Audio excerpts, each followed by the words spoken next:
আছে তাদের কি জাহান্নামে শেষে আবার বার করার কোনো চিন্তা ভাবনা? জি জি আছে, হাদিসে আছে। আগেও আমরা আলোচনা করেছি সম্পর্কে যে যে বান্দা গুনাহ করে, কাবিরা গুনাহ, এবং তওবা না করে মারা যায়, সেই ব্যক্তি আল্লাহ তাআলার দুটি ফয়সালার মধ্যে যে কোনো একটা ফয়সালা হতে পারে। একটা ফয়সালা হচ্ছে আদল, মানে যতটা পরিমাণ সে গুনাহ করেছে সেরকম অনুযায়ী আল্লাহ সুবহানাহু ওয়া তাআলা তাকে শাস্তি দিবেন, জাহান্নামে রাখবেন, তারপর আবার জান্নাতে তাকে প্রবেশ করানো হবে। আর দ্বিতীয় ফয়সালা হচ্ছে কাবিরা গুনাহ করেছে, তওবা করেনি, মারা গেছে, আল্লাহ তাআলার দয়াতে তাকে মাফ করে দেওয়া হবে, অর্থাৎ আল্লাহ সুবহানাহু ওয়া তাআলা তাকে মাফ করে দেবেন।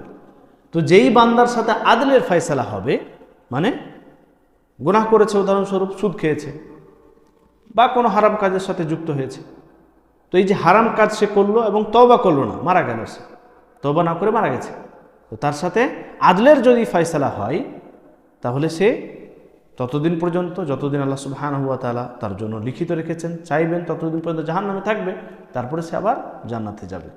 ওই হাদিসের কথাও স্মরণ করুন, যেই বান্দার অন্তরে হাব্বা অর্থাৎ হাব্বাতিন খারদাল বলা হয়েছে, মানে সরিষার দানা পরিমাণ লা ইলাহা ইল্লাল্লাহ আছে, তৌহিদ আছে, তাকেও জান্নাতে একদিন না একদিন প্রবেশ করবে।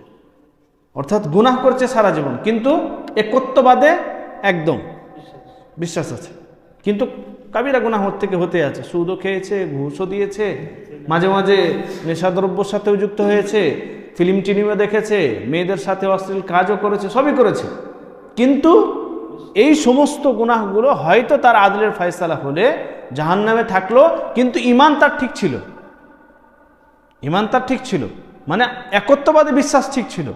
এবার ইমাম নাকিস তার, এরকম নয় যে সে একদম পরিপূর্ণ কাফের হয়ে গেছে, কারণ যে ব্যক্তি গুনাহ করে কাবিরা সে কাফের হয়ে যায়, কাফের হয়ে যায়, কাফের হয়ে যায় শুধুমাত্র সলাত ব্যতীত। সলাতের ব্যাপারে ওলামাদের ইজমা আছে, যেই ব্যক্তির জীবনে এক ওয়াক্তেরও নামাজ নেই সে কাফের। তো এই ব্যক্তি ছাড়া, মানে নামাজ ছাড়া ব্যক্তি ছাড়া অন্যান্য যে সমস্ত কাবিরা গুনাহ করছে, এই কাবিরা গুনার জন্য তাকে সেরকম আযাব দেওয়া হবে, তারপরে সে আবার জান্নাতে প্রবেশ করবে।